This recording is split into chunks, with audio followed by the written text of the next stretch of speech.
जय माता दी। बड़ों को मेरा चरण स्पर्श और छोटों को मेरा प्यार। आज बात करने आई हूँ आप सबसे कार्तिक के महीने को लेकर। हिंदू पुराण के अनुसार हर महीने की अपनी ही एक अलग विशेषता होती है, लेकिन कार्तिक का जो महीना होता है ये बहुत ही खास होता है। और मेरा तो ये सबसे ज्यादा फेवरेट मंथ है, क्योंकि इस मंथ में किया हुआ एक बार का दान आपको 100 गुना ज्यादा दान के बराबर फल देता है। हमारे हिंदू पंचांग में ये 8वां महीना कार्तिक का ही होता है।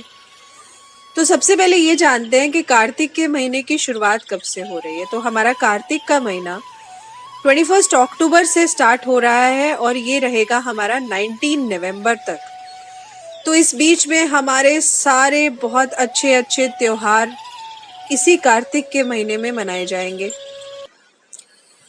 कार्तिक के महीने की खासियत क्या है?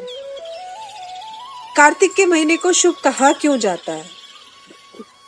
देखिए, स्कंद पुराण में कार्तिक महीने के महत्व को बहुत ही विस्तार से बताया गया है। उसमें कहा गया है कि कार्तिक के समान कोई महीना नहीं है और सतयुग के समान कोई युग नहीं है। इतना ही नहीं, यहाँ तक कि स्कंद पुराण में ये भी कहा गया है कि वेदों के समान कोई शास्त्र नहीं है और गंगा के समान कोई तीर्थ नहीं है। इस महीने की काफी महत्वता बताई गई है। कहते हैं कि इस महीने में रोगनाशक मास भी कहा जाता है इस महीने को, क्योंकि रोगों का अंत होने लगता है। कार्तिक के महीने में सद्बुद्धि, लक्ष्मी, मुक्ति और मोक्ष की प्राप्ति होती है। इस महीने में पूजा पाठ का विशेष महत्व है। इस महीने में किया गया पूजा पाठ पापों से मुक्त कराता है और मुक्ति के मार्ग पर लेकर जाता है। तो आइए जानते हैं कि इस महीने में ऐसा क्या कार्य है जिसको करने से हमें पुण्य मिलता है। कहते हैं कि कार्तिक महीने में किसी पवित्र नदी, यमुना नदी में ब्रह्ममुहूर्त में स्नान करना चाहिए। ऐसा करने से बहुत ही लाभकारी सिद्ध होता है स्नान। लेकिन अब हर कोई तो गंगा या यमुना के किनारे नहीं रह रहा है, तो वो ये स्नान कैसे करेगा? तो ब्रह्ममुहूर्त में उठकर अगर आप किसी पवित्र नदी का जल मिलाकर स्नान कर ले तो वो भी आपके कार्तिक के स्नान में आ जाता है। तो अगर आपके पास गंगा जल है तो गंगा जल मिलाकर स्नान करिए। अगर आपके पास गुरुद्वारे का जल है तो वो मिलाकर स्नान करिए। लेकिन ये स्नान आपको ब्रह्ममुहूर्त में करना होता है। स्नान की सबसे बड़ा जो विधि है, जो महत्व है कार्तिक के महीने का, वो ब्रह्ममुहूर्त का ही माना गया है, मतलब सूर्य उदय होने से पहले। स्नान के बाद जो बहुत ज्यादा जरूरी चीज है वो ये है कि तुलसी पूजन करें, तुलसी को जल चढ़ाएं, तुलसी को दीपदान करें। सुबह के टाइम और शाम के टाइम दोनों समय तुलसी को दीपदान जरूर करिए। हमारे हिंदू धर्म में तुलसी के पौधे को बहुत पवित्र माना गया है। तुलसी पूजा वैसे भी पूरे साल होती ही रहती है, क्योंकि कोई भी हमारे यहाँ शुभ कार्य हो तो तुलसी पूजन का बहुत महत्व माना गया है। लेकिन कार्तिक मास में तुलसी की आराधना का विशेष महत्व है। इतना ही नहीं, आयुर्वेद में तुलसी को जैसा कि रोग हर भी कहा गया है, जो रोगों को हर ले, यानी कि रोग हर।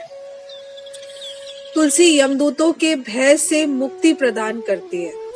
पुराणों में कहा गया है कि कार्तिक मास में लगातार 1 महीने तक तुलसी के सामने दीपदान करने पर भी बहुत पुण्य की प्राप्ति होती है, बहुत ज्यादा पुण्य मिलता है। और कार्तिक के महीने में तो वैसे भी दीपदान का बहुत ही महत्व है। मैंने एक वीडियो लास्ट ईयर भी डाला था, मैं उसका लिंक मैं नीचे डिस्क्रिप्शन में शेयर कर दूंगी, तो आप वो भी चेक कर सकते हैं।